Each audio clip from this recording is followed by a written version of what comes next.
তাহলে যার যেমন কর্ম তার তেমন ফল, তাই না? যে যেমন কর্ম করবে সে তেমন ফল লাভ করবে। আমরা যদি কোনো সুকর্ম করি, ভালো কর্ম করি, তাহলে ভালো ফল পাবো, ভালো ফল লাভ করব। আর যদি দিবারাত্রি যদি অকর্ম কুকর্ম করি, অকাজ কুকাজ করি, অধর্ম করি, লোকের ক্ষতি করি, মানুষের ক্ষতি করি, ক্ষতি চাই, তাহলে কি হবে? আমাদের কি ভালো হবে? মায়েরা, আমাদের ভালো হবে? হবে না। দেখো, এই যে আমাদের এই 2 বছর 3 বছর আগে এই যে করোনা রোগ হয়েছিল, করোনা, তো আমরা ভগবানকে দোষারোপ করছি যে প্রভু তোমাকে এত ভালোবাসে মানুষজন, তোমার এত পূজা করে, তবে তুমি মানুষজনকে এত কেন দুঃখ দিচ্ছ, এত কেন কষ্ট দিচ্ছ? তুমি তো চাইলেই সব কিছু করতে পারো, তুমি তো চাইলেই সব কিছু সুস্থ করে দিতে পারো, সবাইকে সুস্থ করতে পারো, তবে তুমি কেন এত কষ্ট দিচ্ছ? আমরা ভগবানের উপরে দোষারোপ করছিলাম, তাই না? তাই তো বলে আমরা ভুলে যাচ্ছিলাম হয়তো ভগবানের সেবা অনেকেই করে, কিন্তু যারা করে, যারা ভগবানের সেবা করে তারা সুফল পায়, কিন্তু যারা এমন সাধের মানব জন্ম পেয়ে যারা আমার ভগবানকে ভালোবাসে না, যারা গুরুচরণ আশ্রয় করে না, যারা গুরুর আদেশ পালন করে না, যারা সেই ঘরে যায় না, তাদের কি হবে? ভালো হবে? হ্যাঁ, মঙ্গল হবে? তো যেমন কর্ম করবে তেমন ফল পাবে, তাই না? দেখো, একটা ছোট্ট দৃষ্টান্ত দিয়ে বলি। এক নাপিত, তার কাজ কি? নাপিতের কাজ কি গো? গয়না বানাই না? ডিজাইন, ভালো ডিজাইনের গয়না তৈরি করে না? কি করে? চুল কাটে। বা নাপিতের কাজ হলো চুল কাটা, হ্যাঁ, চুল দাড়ি কাটা। তো নাপিত এখন ভগবানকে মানে না, তো তার কাছে একদিন চুল কাটতে গেছে একজন বৈষ্ণব, মানে সে ভগবানকে মানে, ভগবানের সেবা করে, ভগবানকে ভালোবাসে, তার আছে কণ্ঠে আছে তুলসীর মালা, সে গেছে এখন চুল দাড়ি কাটতে। তো সে যেই চুল দাড়ি কাটতে গেছে, এখন চুল দাড়ি কাটছে, এখন তাকে বলছে আচ্ছা এই যে তুমি যে কণ্ঠে তুলসীর মালা পড়েছো, তুমি ভগবানকে ভালোবাসো, ভগবানের সেবা দাও, তা এই যে জগতে আমাদের এত দুঃখ কষ্ট, মানুষজন এত দুঃখ কষ্ট পাচ্ছে, এত যন্ত্রণা পাচ্ছে, কেন পাচ্ছে গো? তোমাদের ভগবান যদি এত দয়াময়, এত করুণাময়, এত কৃপাময়, তাহলে এত কেন মানুষের কষ্ট, এত কেন আমাদের দুঃখ কষ্ট? এবারে দেখুন, যারা এই ভজন পথে আছে, যারা, আমাদের একটা নিয়ম যে কখনো তর্ক করা যাবে না।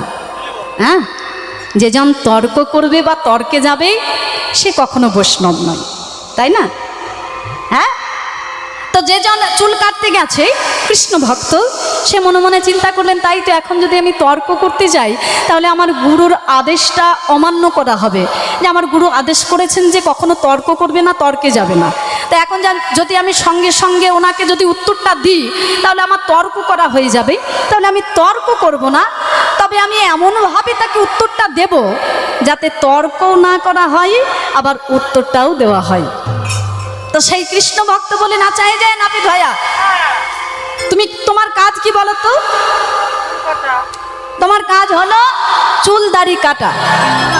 হ্যাঁ, তো তোমার কাজ হলো চুল দাড়ি কাটা, আমি তোমার ঘরে এসেছি চুল দাড়ি কাটতে, যার জন্য তুমি আমার চুল দাড়ি কাটছো। আচ্ছা, ঠিক সেই সময়ে যে নাপিতালার ঘর, যে নাপিতের ঘর, তার ঘরের সামনে কতগুলো পাগল খেপা মানুষ, চুল দাড়ি, বড় বড় চুল, বড় বড় দাড়ি নিয়ে ঘুরে ঘুরে বেড়াচ্ছে, রাস্তায় ঘুরে ঘুরে বেড়াচ্ছে।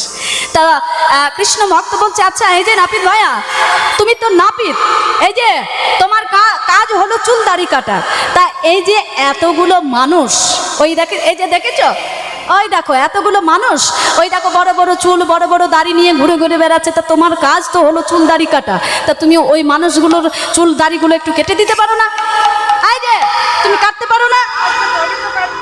বলে গো, যদি আমার কাজ হলো চুল দাড়ি কাটা কাজ, কিন্তু তারা যদি আমার ঘরে না আসে, আমাকে যদি না বলে যে ও ভাইয়া আমাদের চুল দাড়িগুলো কেটে দাও, তারা যদি না বলে, আমার ঘরে যদি না আসে, আমার কি দায় পড়েছে বলো তো তাদের চুল দাড়িগুলো কাটা? হরি বল। এখন বুঝতে পারলেন কৃষ্ণ ভক্ত কিভাবে বোঝালো? মায়েরা বুঝতে পেরেছেন? এখন আমি বলছি যে ভগবানের দয়া নাই, মায়া নাই, আমাদের প্রতি কৃপা করে না, করুণা করে না, আমাদেরকে ভালোবাসে না। এখন আমি যদি সেই দয়া মায়া পাওয়ার মতো কর্মটা যদি না করি, আমি যদি সেই ঘরে না যাই, তার চরণে শরণাপন্ন না হই, তার পূজা না করি, তার সেবা না করি, তাহলে আমি তার কৃপা পাবো কেমন করে, তার দয়া পাবো কেমন করে, মায়া পাবো কেমন করে, তিনি কেমন করে আমাদের কৃপা করবেন?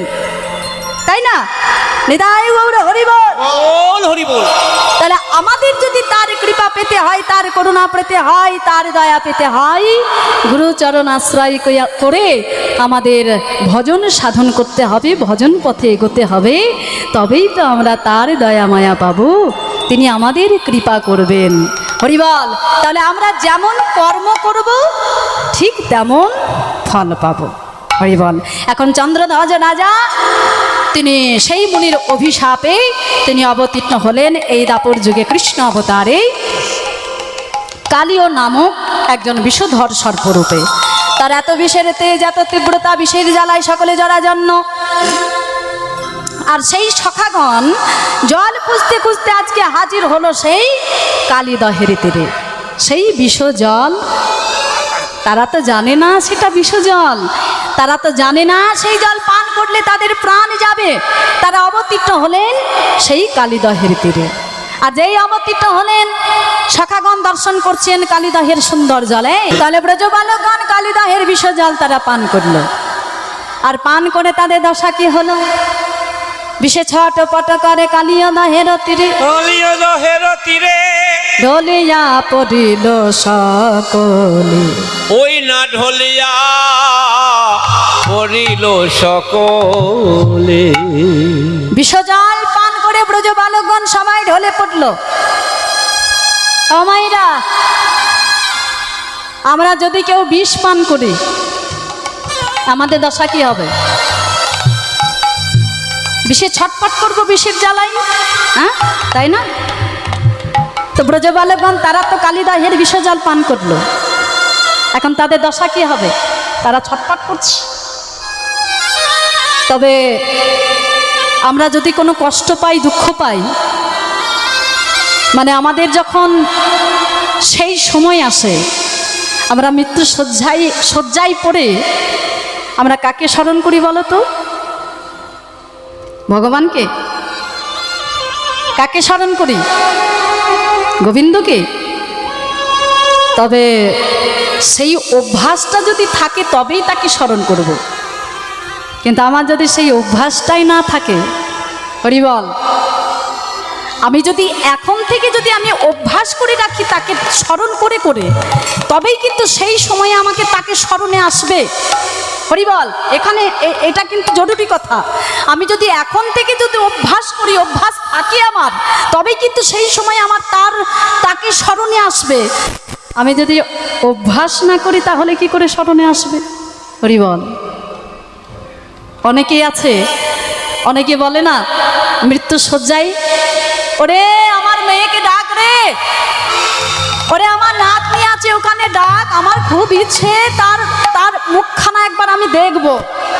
মেয়েকে নিয়ে আয়, আমার ছেলেকে নিয়ে আয়, আমি তাদের মুখখানা শেষ দেখা দেখিয়ে তারপরে যাব, তাছাড়া আমার প্রাণ যাচ্ছে না রে।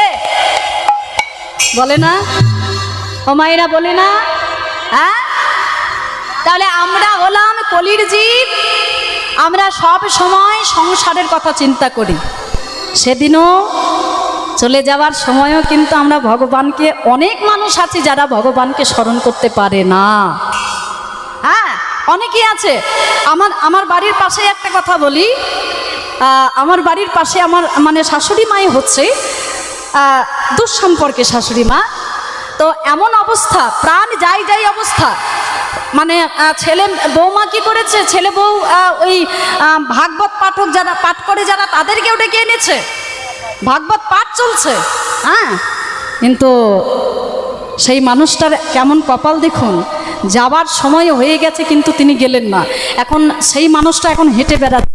তো তাকে আমরা জিজ্ঞাসা করছি, আচ্ছা বড় মা তোমার যে এই অবস্থা হয়েছিল, তোমার যে একেবারে তুমি শয্যাশায়ী হয়ে গেলে, আমরা তো ভাবলাম তুমি মারা যাবে।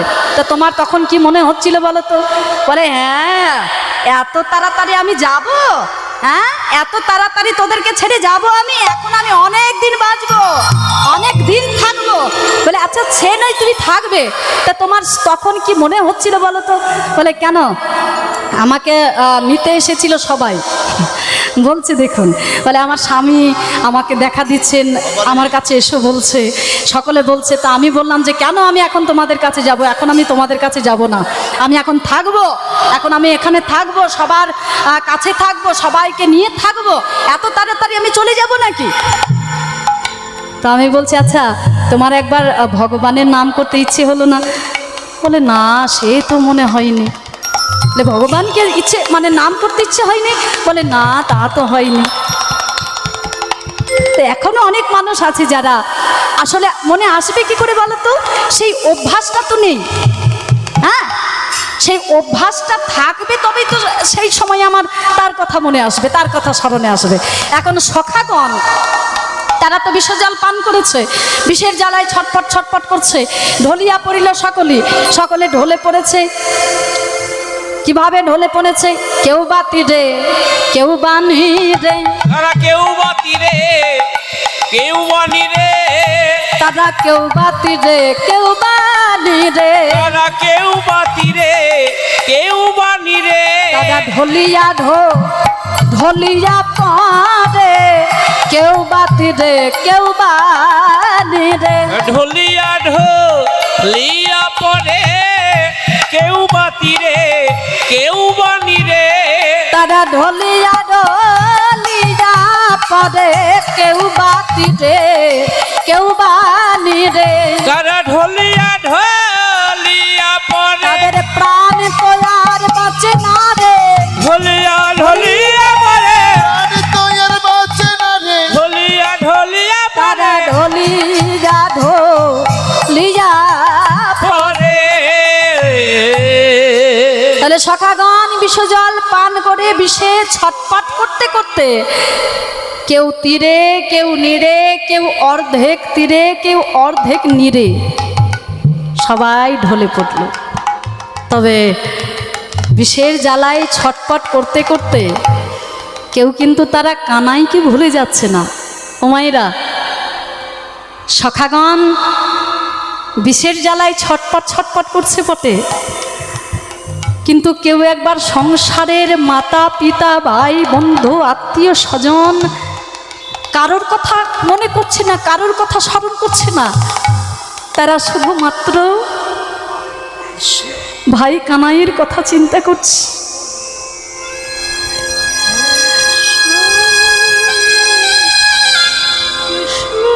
দুটি নয়ন জলে ভেসে ভেসে বলছে কানাই, আর বুঝি তোর বদন দেখতে পাবো না রে ভাই, একবারে কৃপা করে দেখা দিয়ে আমাদের এ প্রাণ আর বাঁচে না রে কানাই, তোর বদন দর্শন করে যেন আমরা চলে যেতে পারি, একবার আমাদের কাছে আয়, একবার দেখা দে। সখাগণ কাঁদছে। আর এই সখাদের মধ্যে সব থেকে ছোট ছিল বটু মধুমঙ্গল।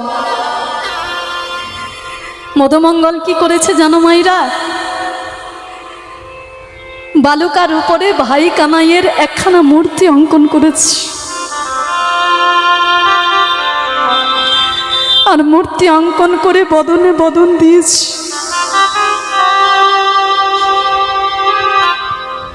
বদনে বদনে দিয়ে দুটি নয়ন জলে ভেসে ভেসে বলছি কানাই, একবারে দাঁড়াই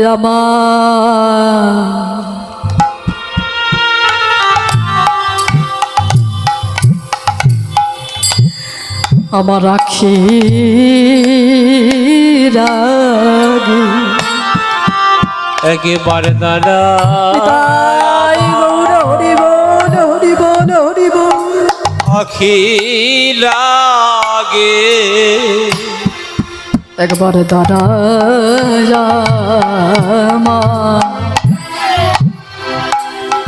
আমার আখিরা একবার দাঁড়ায় আমার আখির আগে। তোর বদনে দেখতে দেখতে যেন আমি না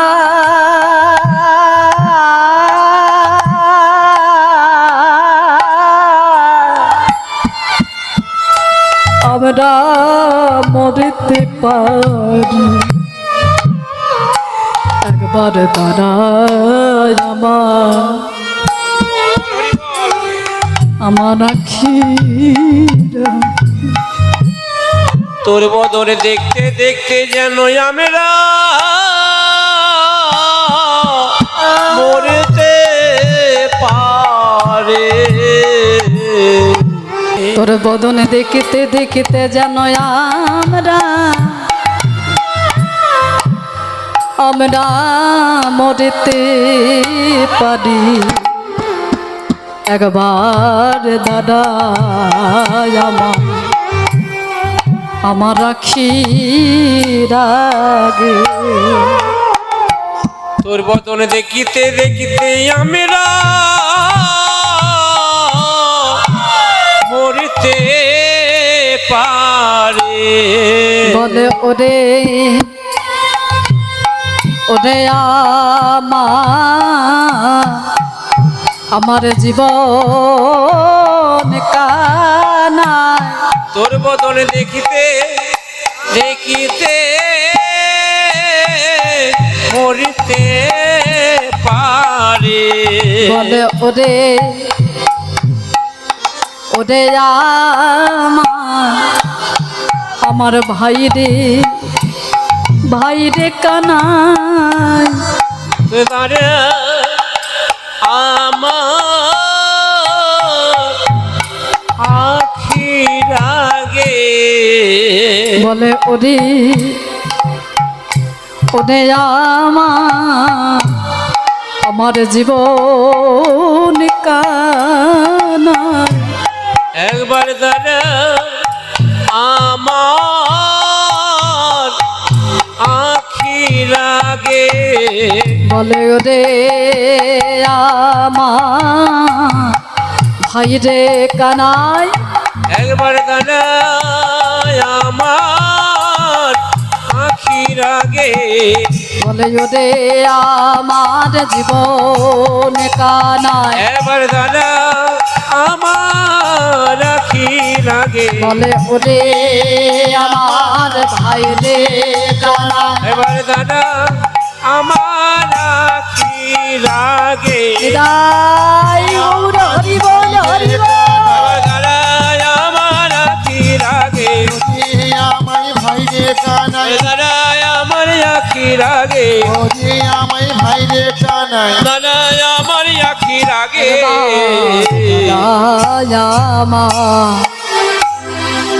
আমার আখির আগে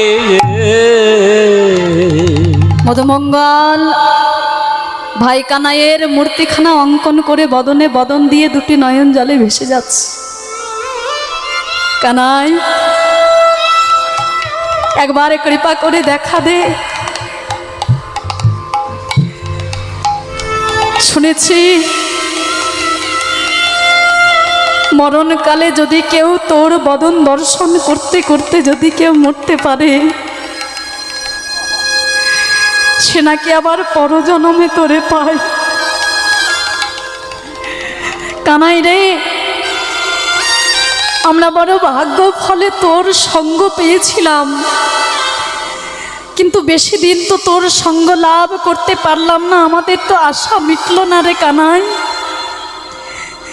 তাই এই মৃত্যুকালে একবার তোর বদনখানা দেখা, একবার তোর বদন দর্শন করতে করতে যেন আমরা মরতে পারি। কারণ তোর বদন দর্শন করতে করতে যদি আমরা চলে যেতে পারি, পর জন্মে আবার আমরা তোরে পাবো।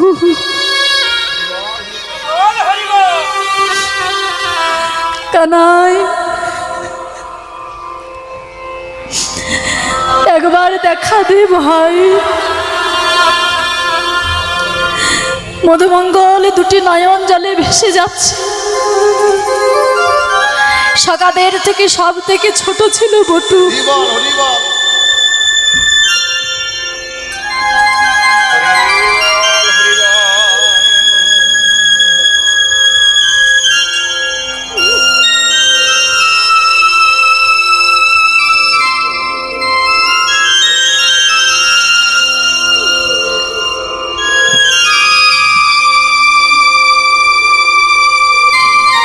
হরিবল হরিবল।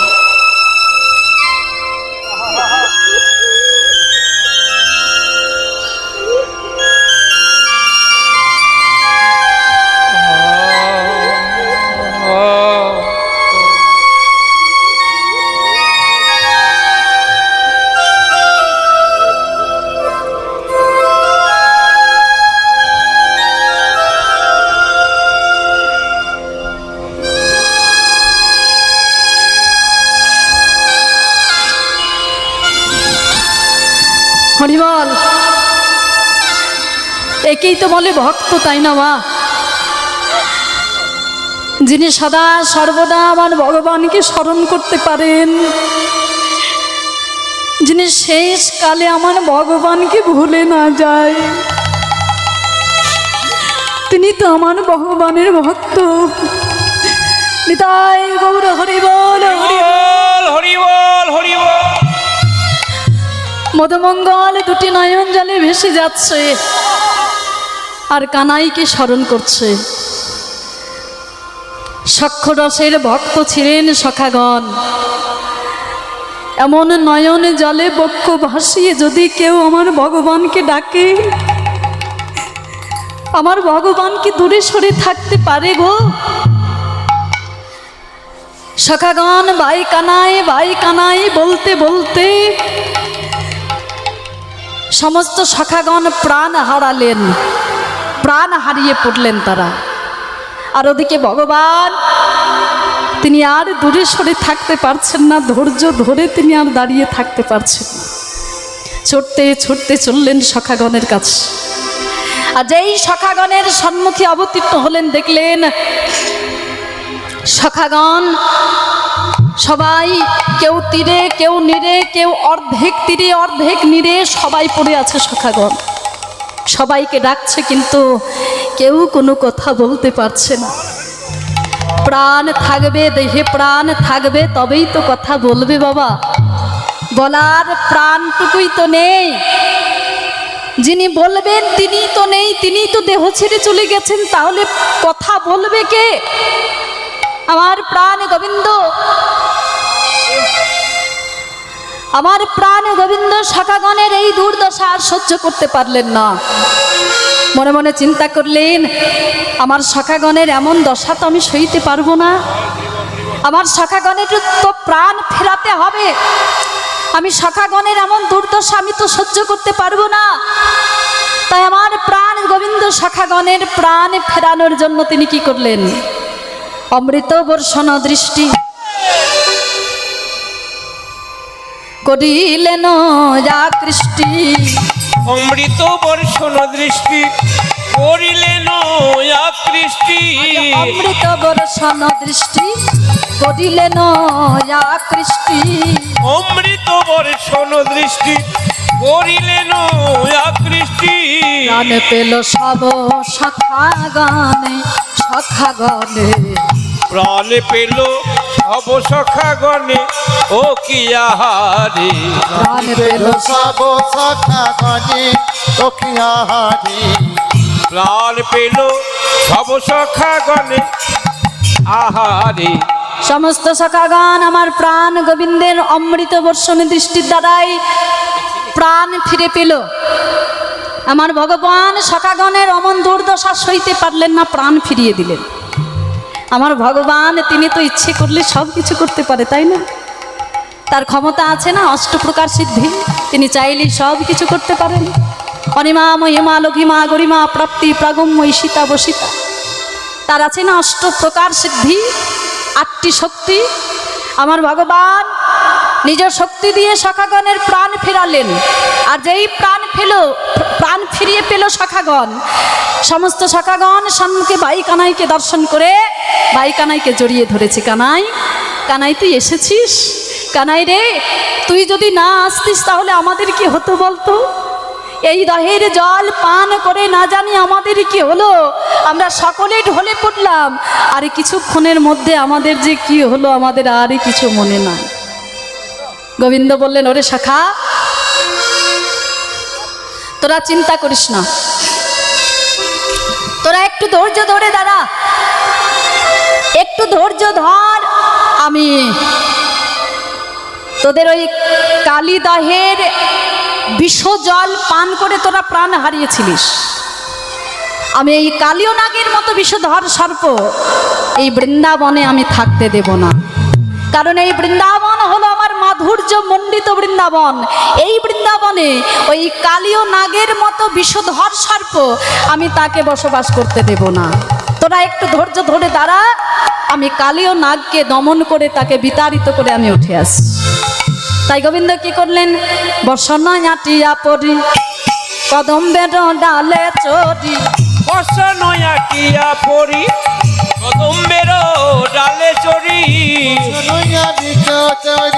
কদম্বের ডালে চড়ি, বসনয়াটিয়া পড়ি কদম্বের ডালে চড়ি,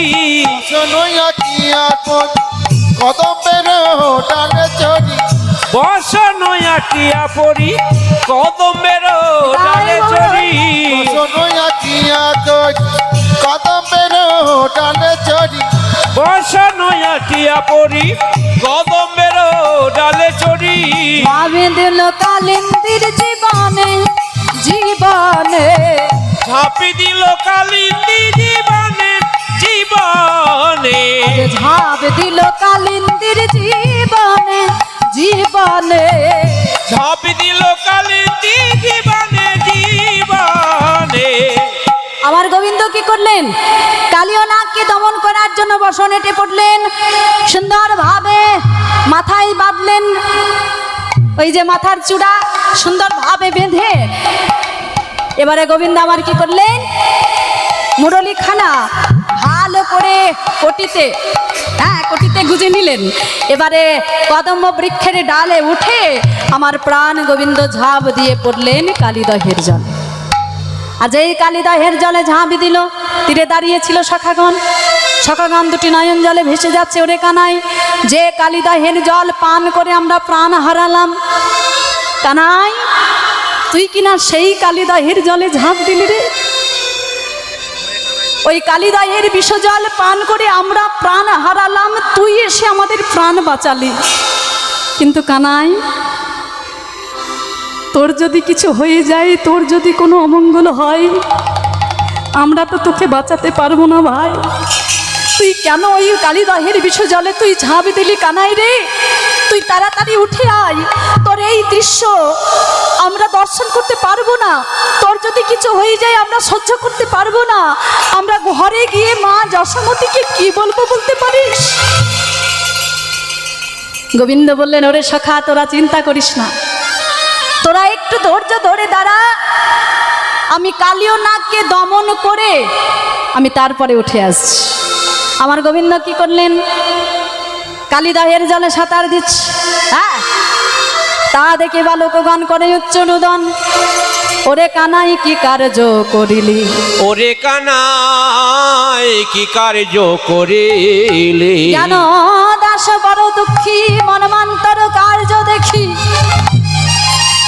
ব্রজের সুখ মিটিল সকলি, রোজের সুখ মিটিল সকলি। আমার গোবিন্দ কি করলেন? কালিদহের জলে ঝাঁপ দিয়ে আজকে কালিদহের জলে সাঁতার কাটছে। কালিদহের জলে স্বামী দিতেছে সাঁতার, গরিজিয়া আইলো ফনা করিয়া বিস্তার, গরিজিয়া আইলো ফনা করিয়া বিস্তার। আমার গোবিন্দ সাঁতার দিচ্ছেন কালিদহের জলে, আর দর্শন করছে কে? কালীয় নাগ। মনে মনে চিন্তা করছেন ওই যে একটি ছোট কালো বর্ণের বালক জলে সাঁতার কাটছে, ওর হয়তো আমার বিষের জ্বালায় গায়ের রংটা কালো হয়েছে। হ্যাঁ, কালীয় নাগ মনে মনে চিন্তা করছে যে আমার বিষের জ্বালায় ওই ছোট বালকটির গায়ের রংটা কালো হয়েছে, এক্ষুনি মারা যাবে। কালীয় নাগ দর্শন করছে, তার 100 ফণা বিস্তার করে ভেসে উঠেছে। কালীয় নাগ দর্শন করছে, আর আমার প্রাণ গোবিন্দ সমানে সাঁতার কাটছে। অনেকক্ষণ দেখার পরে কালীয় নাগ দর্শন করছে যে ওর যদি বিষের জ্বালায় গায়ের রংটা কালো হয়, তাহলে এতক্ষণ তো মরে যাওয়ার কথা, মরছে না কেন? হ্যাঁ, মরছে না কেন? তাহলে তো ওকে মারতে হবে। তাই গোবিন্দকে মারার জন্য কালীয় নাগ কি করলেন? মুখে বিষ দায়ী কৃষ্ণে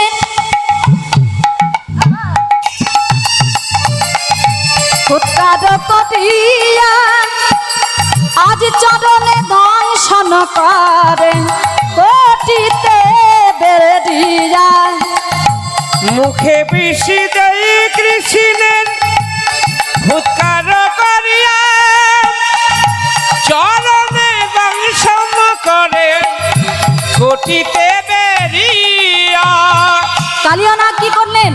আমার প্রাণ গোবিন্দকে মারার জন্য গোবিন্দের বদনে ফুৎকার করে বিষ দিচ্ছেন।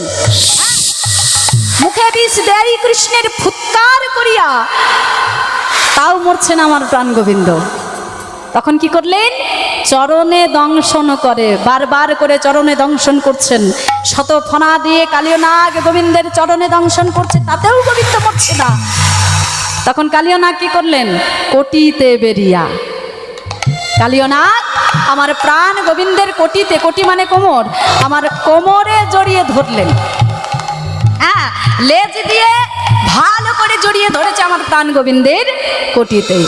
আর যেই কোটিতে জড়িয়ে ধরেছে, কোমরে জড়িয়ে ধরেছে, আমার গোবিন্দ কি করলেন? মোটা হতে শুরু করেছে। হ্যাঁ, মোটা হতে শুরু করেছে।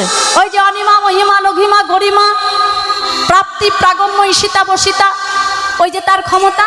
হ্যাঁ, মোটা হয়ে যেতে পারে, শুরু হয়ে যেতে পারে, লম্বা হয়ে যেতে পারে, বেটে হয়ে যেতে পারে, দিতে পারে, নিতে পারে। হ্যাঁ, এই যে 8 প্রকার সিদ্ধি আমার গোবিন্দ কি প্রয়োগ করলেন? মোটা হতে শুরু করলেন। জয় নিতাই গৌর হরিবল। জয় নিতাই গৌর হরিবল। আমার কমিটির তরফ থেকে দাদা ভাইরা আপনাদের কাছে যাবে কিছু ভিক্ষার জন্য, দানের জন্য। আপনারা যে যতটুকু পারবেন, যেমন পারবেন, আমার দাদা ভাইদের হাতে তুলে দেবেন। কারণ এই যে এহেন মহতি হরিবাসর, এটা চালাতে গেলে শুধু ইচ্ছে নয়, তার সঙ্গে অর্থেরও প্রয়োজন আছে। তাই আপনারা দান করুন, এই দান বৃথা যাবে না। এই দান কিন্তু আমার ভগবানের সেবায় লাগবে। তবে এই যে দান করবেন, হ্যাঁ, ভাবছেন দান করে কি হবে? বলে এই দান কিন্তু ভগবানের চরণে তোলা থাকবে। আজ হয়তো কাজে লাগবে না, কিন্তু একদিন কাজে লাগবে। আর ভগবানের চরণে তো তোলা থাকবে, তবে এই দান যে বৃথা যাবে তাও নয়। আমার কমিটি দাদা ভাইরা সেগুলো দিয়ে তারা নিজেদের সংসারের কাজে লাগাবে না। কিন্তু এই যে সারাদিন এই যে সেবার ব্যবস্থা, আমরা তো ভগবানের সেবা দিতে পারি না, নরনারায়ণ সেবা করতে পারি না।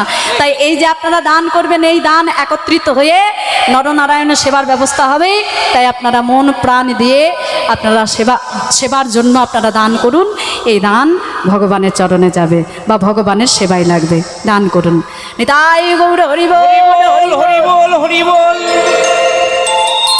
তাই আমার গোবিন্দ কি করলেন? মোটা হতে লাগলেন। যেই মোটা হতে শুরু করেছে, এত মোটা হয়ে গেছে গোবিন্দ। কালীয় নাগ তার আর কোটি মানে লেজ দিয়ে আমার গোবিন্দের কোটিতে মানে কোমরে মানে এত মোটা হয়ে গেছে, কোমরে আর জড়িয়ে ধরে রাখতে পারছে না। যেই কোমর থেকে মানে কোটি থেকে লেজের বাঁধনটা খুঁজে গেছে, আমার গোবিন্দ কি করেছে? এক লাফ দিয়ে কালীয় নাগের ফণার উপরে উঠেছে। শোভাটা কেমন? উঠি ফণা পড় নাগর রায়, উঠি ফণা পড় নাগর রায়, উঠি ফণা পড় নাগর রায়, উঠি ফণা পড় নাগর রায়। নৃত্য করে আর মুরলি বাজ, নৃত্য করে আর মুরলি বাজায়, নৃত্য করে আর মুরলি বাজায়, নৃত্য করে আর মুরলি বাজায়। মায়েরা একটু উল্লোধনী করবেন, যায় না দে।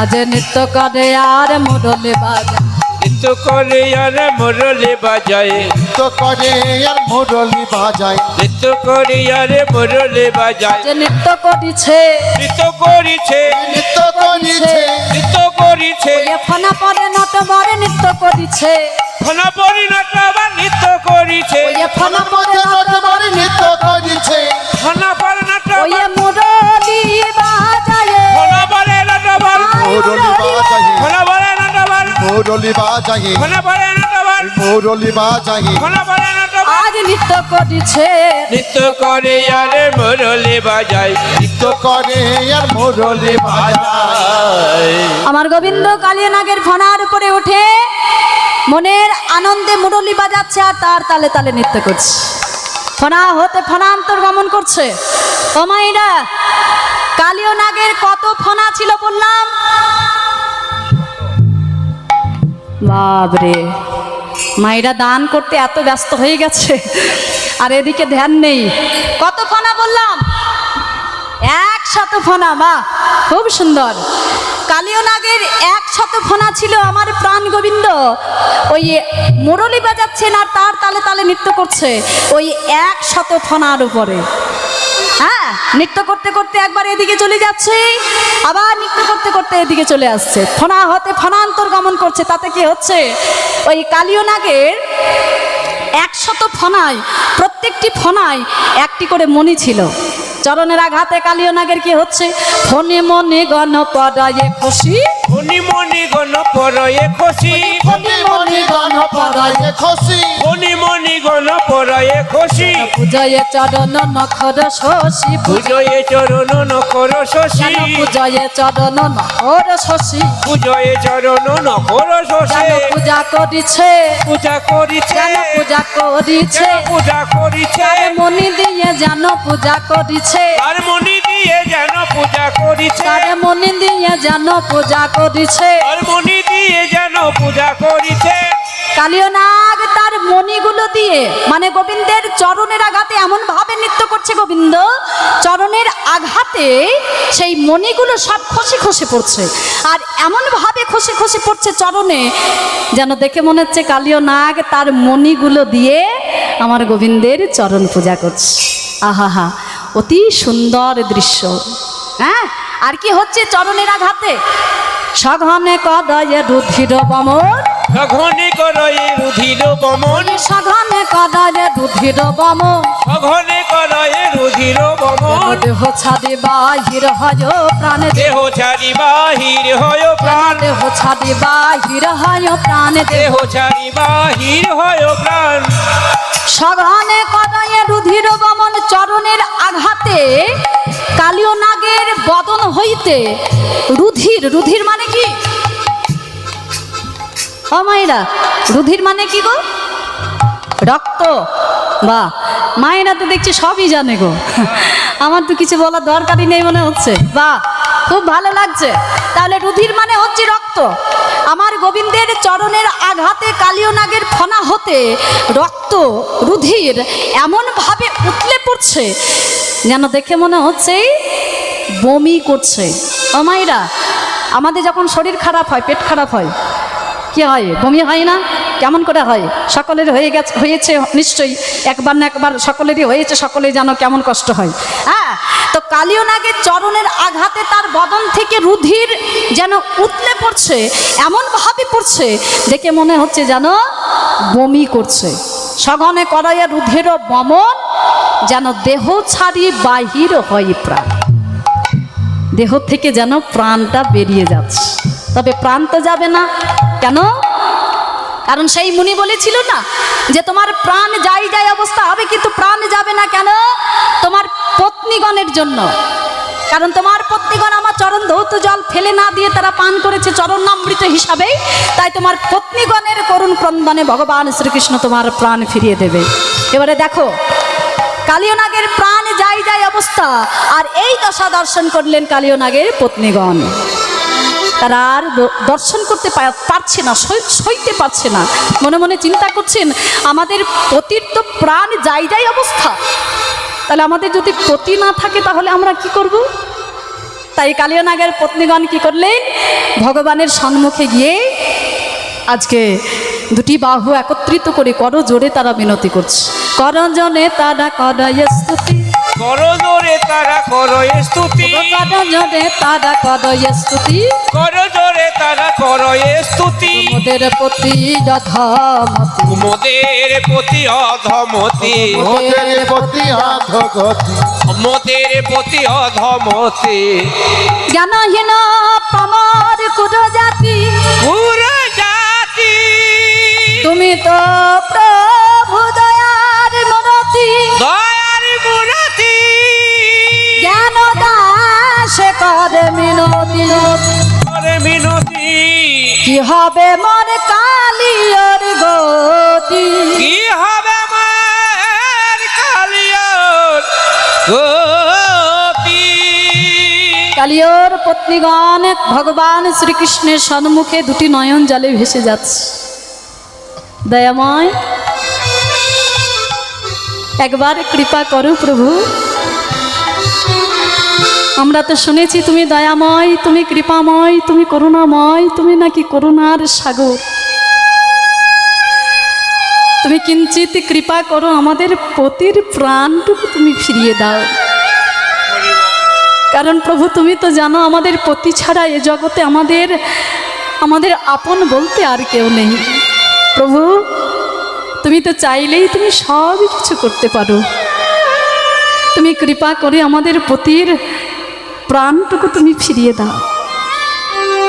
দুটি নয়ন জলে ভাসছেন কালিয়ার পত্নীগণ, আর আমার ভগবান তিনি তো সবই কিছু সইতে পারে গো, কিন্তু তিনি যে দুটি জিনিস সইতে পারে না, এক হলো অহংকার আর দুই হলো নয়নের জল। কালিয়নাগের অহংকার সহ্য করতে পারলেন না ভগবান, তাই তাকে দমন করলেন।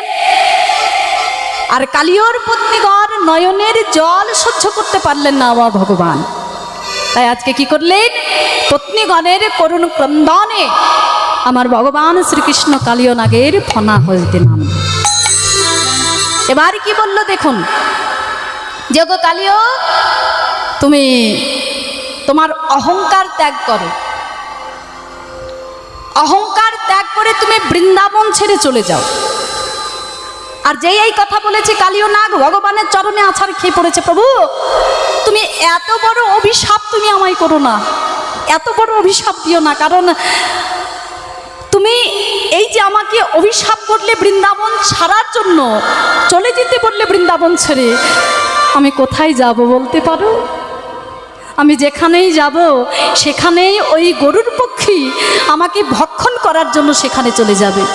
আমি কোথাও শান্তি পাই না, শুধুমাত্র এখানে এসেছিলাম আমি গরুর পক্ষীর কথায়। আহা, এখানে এসেছিলাম আমি নারদ মুনির কথায়, কারণ নারদ মুনি আমাকে বলেছিলেন এই দহের মধ্যে গরুর পক্ষী কোনোদিন আসতে পারে না। কেন আসতে পারে না? এখানে একটি কথা, যে গরুর পক্ষী এই দহের মধ্যে বা দহের তীরে কেন তিনি আসতে পারেন না, কারণ গরুর পক্ষী যখন স্বর্গ থেকে সুধা ভাণ্ড ছিনিয়ে এনে কদম্ব বৃক্ষের ডালে বসেছিল, আর ওই দহের মধ্যে একজন সাধু বাবা একটি শোল মাছ পুষেছিলেন। ওই দহের তীরে তিনি ভগবানের সেবা দিতেন, ধ্যান করতেন, ভগবানের সেবা দিতেন, নিজে সেবা করতেন, আর ওই শোল মাছের সেবা দিতেন, ওই শোল মাছটিকে নিয়ে খেলা খেলতেন। এবারে গরুর পক্ষী যখন ওই কদম্ব বৃক্ষের ডালে বসলেন, আর বসে বসে নিচে দর্শন করলেন একটি শোল মাছ ওই জলের মধ্যে খেলা খেলছেন, আর ওই শোল মাছটিকে দর্শন করে গরুর পক্ষী লোভ সামলাতে পারলেন না, ভক্ষণ করলেন ওই শোল মাছটিকে। এবারে সেই সাধু বাবা ভগবানের সেবা দিয়ে নিজে সেবা করে চলে আসছেন সেই মাছটিকে সেবা দেবে বলে, খাবার দেবে বলে। যেই খাবার দিলেন, ডাকছেন, অন্যান্য দিন ডাকলেই খাবার দিলেই সেই মাছটি চলে আসে, কিন্তু আজকে ডাকার পরেও, খাবার দেওয়ার পরেও মাছটি এলো না। আর যখন এলো না, সেই সাধু বাবা ধ্যানস্থ হলেন, ধ্যানে বসলেন, আর ধ্যানে বসে তিনি জানতে পারলেন যে তার খেলার বস্তুটিকে ভক্ষণ করেছে গরুর পক্ষী। আর জানতে পেরে তৎক্ষণাৎ মানে সঙ্গে সঙ্গে অভিশাপ করলেন, ওরে গরুর পক্ষী, তুই আমার খেলার বস্তুকে তুই ভক্ষণ করেছিস, আমি তোকে অভিশাপ দিলাম, তুই এই দহের মধ্যে বা এই দহের তীরে তুই কোনো দিন আসতে পারবি না। আর যদি কোনোদিন আসিস তুই প্রাণ নিয়ে আর ফিরে যেতে পারবি না, তৎক্ষণাৎ তোর মৃত্যু হবে। তাই গরুর পক্ষে এই দহের মধ্যে কোনোদিন আসতে পারতো না। আর এই খবরটা কালীয় নাগকে দিয়েছিল নারদমুনি, যে নারদমুনি তুমি ওই যমুনার কাছে যে দহ, সেই দহের মধ্যে তুমি সপরিবারকে সঙ্গে নিয়ে বসবাস করো, কারণ সেখানে গরুর পক্ষে যেতে পারবে না। কালীয় নাগ বলে, প্রভু তুমি যদি আমাকে এই দহ ছেড়ে চলে যেতে বলো তাহলে আমি আর কোথায় যাব? আমি তো যেখানে যাব সেখানেই গরুর পক্ষী চলে যাবে আমাকে ভক্ষণ করার জন্য। বলে, ওগো কালীয়, তোমার সেই ভয় নাই, কারণ তুমি ভালো করে ওই দেখো, চেয়ে দেখো তোমার মস্তকে ওই দেখো ছাপে পড়েছে, ছাপি পড়েছে, দেখো ছাপে পড়েছে, ওই দেখো ছাপি পড়েছে, ওই তোমারই মস্তকে দেখো ছাপে পড়েছে, তোমারই মস্তকে দেখো ছাপি পড়েছে, ওই তোমারই মস্তকে দেখো ছাপে পড়েছে, তোমারই মস্তকে ওই দেখো, আমার পদ চিহ্ন, তোমারই মস্তকে দেখো, পদচিহ্ন, তোমারই মস্তকে দেখো, আমার পদচিহ্ন, তোমারই মস্তকে দেখো, আমার পদচিহ্ন, তোমারই মস্তকে দেখো দেখো ছাপে পড়েছে। তাহলে তোমার মস্তকে যখন আমি নৃত্য করছিলাম, নৃত্য করতে করতে তোমার মস্তকে আমার চরণ চিহ্ন পড়েছে, মানে চরণের ছাপ পড়েছে। আর গরুর পক্ষী হলো আমার পরম প্রিয় ভক্ত, তোমার মস্তকে যখন আমার চরণের চিহ্ন তিনি দর্শন করবেন, তোমার সঙ্গে আর শত্রুতা করবে না। তাই কালীয়, তুমি এই বৃন্দাবন ছেড়ে তুমি রমণক দ্বীপে তুমি সপরিবারকে সঙ্গে নিয়ে বসবাস করো। এই কালীয় নাগকে বিতাড়িত করলেন ভগবান। আর এদিকে বৃন্দাবনের দশা কি? বৃন্দাবনের দশা কেমন জানো? মানে কালীয় নাগ হলো সাপেদের রাজা। তো সেই সাপেদের রাজা কালীয় নাগ যখন দমন হচ্ছে, সারা বৃন্দাবনময় সাপেরা ছুটে ছুটে বেড়াচ্ছে। আর কি অবস্থা বৃন্দাবনে? দিবসে আন্ধার গোকুল নগর, গোকুল নগর সগানে বহিছে বা, বহেছে বা, বুধির বরিখে বেজুরি চম, বেজুরি চমকে, বেচকের উচ্চরা, বেচকের উচ্চরা। তাহলে দিবসে আন্ধার মানে দিনের বেলায় অন্ধকার নেমেছে বৃন্দাবনে। দিবসে আন্ধার গোকুল নগর, সঘনে বহিছে বা, বাতাস বইছে। আর কি হচ্ছে? রুধির বরিখে, রুধির মানে রক্ত, বরিখে মানে রুধির বর্ষণ হচ্ছে, মানে আকাশে যে বৃষ্টি হয়, আজকে আর বৃষ্টি হচ্ছে না, রুধির মানে রক্ত বর্ষণ হচ্ছে। রুধির বরিকে বেজুরি চমকে, পেচকের উচ্চরা। আর কি হচ্ছে? উল্কা খসিছে, বরজ পড়িছে, বরজ পড়িছে, গ্রেধিনীর ঘন ধ্বনি, গ্রেধিনীর ঘন ধ্বনি, যেদিকে তাকাই দেখিবারে পাই, ব্রজময় শুধু আমি যেদিকে তাকাই দেখিবারে পাই, রোজময় শুধু ফণি। আজকে কি হয়েছে? বৃন্দাবনের সমস্ত ব্রজ গোপীগণ মহারাজ মানে নন্দ মহারাজের কাছে ছুটে এসেছে, যে মহারাজ আজ একই হলো, সারা বৃন্দাবনে সাপেরা ছুটে বেড়াচ্ছে, আমরা কোথাও ঘুরতে পারছি না, পা দিতে পারছি না, ভয়ে আমরা ঘর থেকে নামতে পারছি না, এ কি হলো বৃন্দাবনে? মা যশোমতী দুটি নয়ন জলে ভেসে যাচ্ছে, মহারাজ যদি বৃন্দাবনের এই দশা হয় তাহলে গোষ্ঠীর দশা কি? আমার মন বলছে আমার গোপাল আর বেঁচে নাই। কারণ আমি আজ নিশির শেষে ভোরবেলায় আমি গোপালকে নিয়ে একটা কুস্বপ্ন দেখেছিলাম। আমি দেখেছিলাম যে আমার গোপাল নাকি ওই কালীদহের জলে ডুবে মারা গেছে। আমি বলেছিলাম যে আমার গোপালকে আমি আজ গোচারণে পাঠাবো না, কিন্তু শ্রীরাম আমার কথা শুনলো না, আমার গোপালকে নিয়ে গেল। তাছাড়া আজকে বলরাম যায়নি গোচারণে, আজকে না জানি আমার গোপালের কি দশা, আমার গোপাল বুঝি আর প্রাণে বেঁচে নাই। মহারাজ আর বিলম্ব করবেন না, আপনি তাড়াতাড়ি চলুন।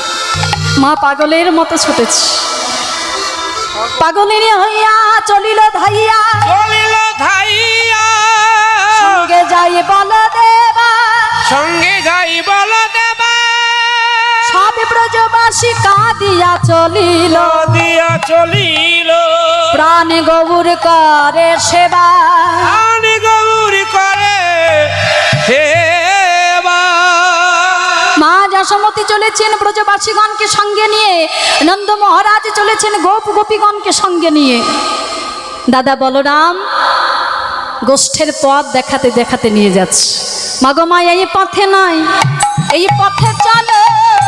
এই পথে নয়, এই পথে চলো।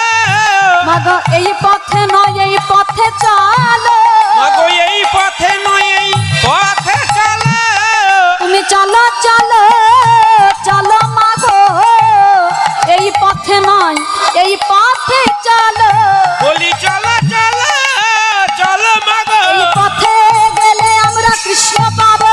এই পথে নয়, এই পথে চলো।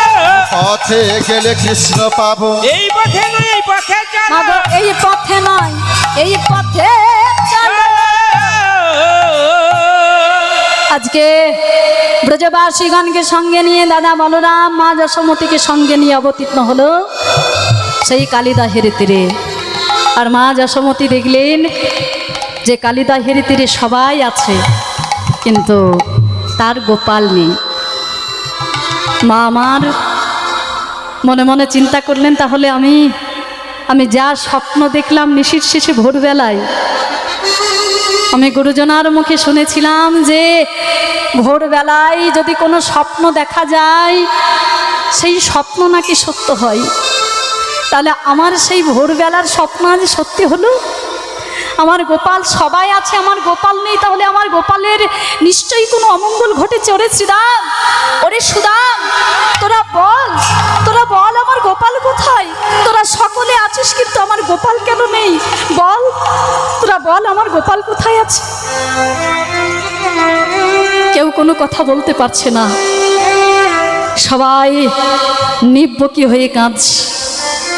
মা যখন পুনঃ জিজ্ঞাসা করলেন, পুনরায় বারবার যখন মা জিজ্ঞাসা করছেন, ওরে আমার গোপাল কোথায় আছে বল, নইলে প্রাণ আমি রাখবো না, আমার প্রাণ বিসর্জন করবো এই কালিদাহির বিষে জলে। বল আমার গোপাল কোথায় আছে? মা যখন বারবার জিজ্ঞাসা করলেন, শ্রীরাম কাঁদতে কাঁদতে মাকে সমস্ত কথা খুলে বললেন। মা আমার দুটি নয়ন জলে ভেসে যাচ্ছে। মা বলছে, শ্রীরাম আমি তো তোকে প্রভাতে বলেছিলাম বাবা, আমার গোপালকে নিয়ে যাস না, আমার গোপালকে নিয়ে যাস না। আমি গোপালকে নিয়ে আজকে অমঙ্গল স্বপ্ন দেখেছি, নিয়ে যাস না তাকে। এখন আমি কি করব বলতে পারিস? তবে শোন শ্রীরাম, আমার কৃষ্ণ যখন বেঁচে নেই, আমার কানাই আমার গোপাল যখন এই কালিদাহের জলে বিষ জলে প্রাণ বিসর্জন করেছে, আমি আমার এই দেহ নিয়ে আর ঘরে ফিরে যাব না রে। আমি আর ঘরে ফিরে যাব না। আমি এই কালিদাহের জলে আমি আমার প্রাণ বিসর্জন করব। ওরে শ্রীরাম, আমার কৃষ্ণ যদি প্রাণ তজেছে,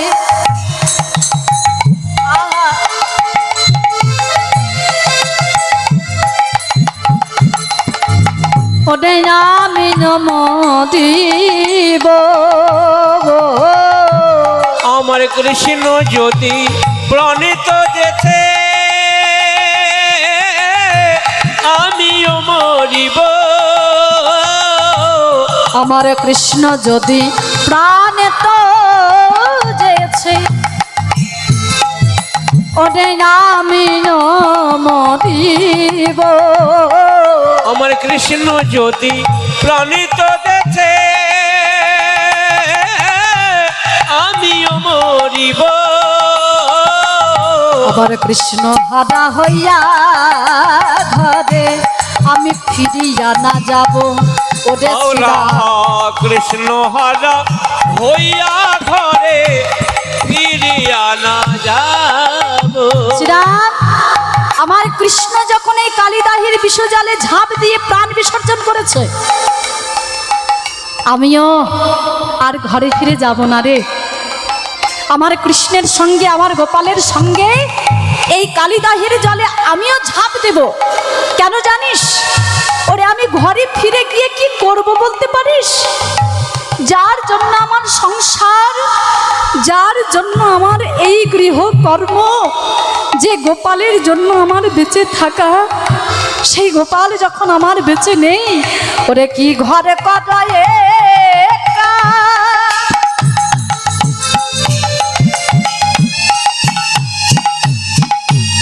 আমার কৃষ্ণ যদি নাই, ওই কালী দয়ে প্রবেশিয়া এ জ্বালা জুড়াই।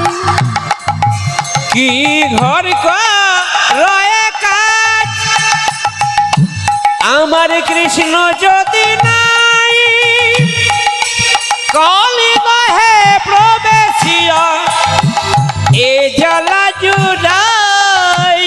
আমি আর ঘরে ফিরে যাব না রে, আমি আর ঘরে ফিরে যাব না রে, আমি আর ঘরে ফিরে যাব না রে, আমি আর ঘরে ফিরে যাব না রে। হৃদয়ের জলে ঝাঁপি দেব, আরে ঘরে ফিরে যাব না রে। আমি কালী দহের জলে ঝাঁপি দেব, বলে ওরে ওরে ওরে শ্রীরাম, আমি কালী দহের জলে ঝাঁপি দেব, ওরে ওরে ওরে সীতা, আমি কালী দহের জলে ঝাঁপ দেব। আমি আর ঘরে ফিরে যাব না রে। এ কালী দহে প্রবেশিয়া এ জ্বালা জুড়াই। আর এই কথা বলতে বলতে মা যশোমতী আমার যেই কালিদাহের জলে ঝাঁপ দিতে গেলেন, আমার প্রাণ গোবিন্দ মনে মনে চিন্তা করলেন যে আমার মা যদি কালিদাহের জলে ঝাঁপ দেয়, তাহলে মাকে তো বাঁচানো যাবে না। এই কালিদাহের বিষ তো আমার মায়ের গায়ে লাগবে, অঙ্গে লাগবে। তাই মাকে বাঁচানোর জন্য আমার গোবিন্দ কি করলেন, আজকে কালিদাহের তীরে অবতীর্ণ হলেন। হ্যাঁ, এই কালিদাহের তীরে অবতীর্ণ হয়ে আজকে আমার প্রাণ গোবিন্দ সকলকে সংকেত দেওয়ার জন্য তিনি মুরলী বাদন করতে লাগলেন। আর যেই মুরলী বাজিয়েছেন, যেই মুরলী বেজে উঠেছে, মা আমার এদিকে ঝাঁপ দিতে গেছে, আর ওই মুরলীর ধ্বনি শুনে, ধ্বনি শুনতে পেয়ে তাড়াতাড়ি করে দাদা বলরাম মা যশোমতীর হাতটা চপ করে ধরেছে। আর মা যশোমতীকে বলছে, ওমা ওই শোনো, প্রাণ কৃষ্ণ আমাদের বাজাইছে বাঁশি, বাজায়েছে বাঁশি, এখনই আসিবে মাগো মোদের কালো শোষ। এখনই আসিবে মাগো মোদের কালো শোষী। আর ঠিক এমন সময় আমার গোবিন্দ মায়ের কাছে অবতীর্ণ হলেন। যেই মায়ের কাছে অবতীর্ণ হলেন, মা যশোমতী তাড়াতাড়ি করে গিয়ে গোপালকে কোলে তুলে নিয়ে বদনে শত শত চুম্বন দিচ্ছেন। কৃষ্ণ হেরি সকলের আনন্দিত মন, আনন্দিত গোবিন্দ দাস করে চরণ সেব, গোবিন্দ দাস করে চরণ সেবন। সকলে দর্শন করলেন আমার প্রাণ গোবিন্দকে। আমার প্রাণ গোবিন্দ এবারে সকলকে বললেন, ওগো ব্রজবাসীগণ, মাকে বললেন, ওগো মা তোমরা সকলে ঘরে ফিরে যাও, আর তোমরা চিন্তা করো না, আমার আর কোনো অমঙ্গল হবে না, তুমি নিশ্চিন্তে ঘরে ফিরে যাও, আমি সখাগণকে সঙ্গে নিয়ে যথাসময়ে আমি ঘরে ফিরে আসব। মা যশোমতী সমস্ত ব্রজ গোপীগণকে সঙ্গে নিয়ে নন্দ মহারাজ, উপানন্দ, সানন্দ নন্দন সকলকে সঙ্গে নিয়ে ঘরে ফিরে গেলেন। আর আমার প্রাণ গোবিন্দ সখাগণকে সঙ্গে নিয়ে যেমন খেলা খেলছিলেন, ঠিক মনের আনন্দে সেইভাবে খেলা খেলতে লাগলেন। সখাগণ বললেন, ওরে কানাই, তোর মতো বন্ধু, তোর মতো সখা শুধু এ জন্মে নয়, যেন আমরা জন্ম জন্মান্তরে পাই। রাম কানাই, রাম কানাই, রাম কানাই রাম, জন্মে জন্মে পাই যেন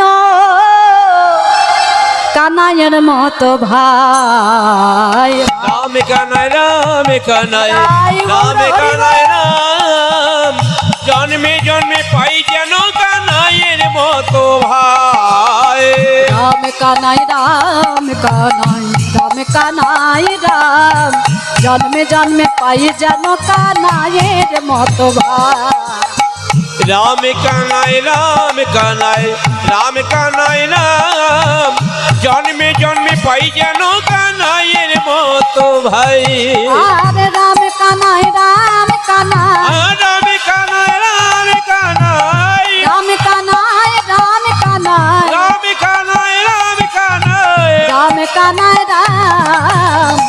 জন্মে জন্মে পাইয়ে যেন কানাইয়ের মতো ভাই রাম কানাই রাম কানাই রাম কানাই রাম জন্মে জন্মে পাই যেন কানাইয়ের মতো ভাই জয় রাধে জয় রাধে রাধে রাধে জয় জয় রাধে জয় রাধে জয় রাধে জয় রাধে রাধে রাধে রাধে জয়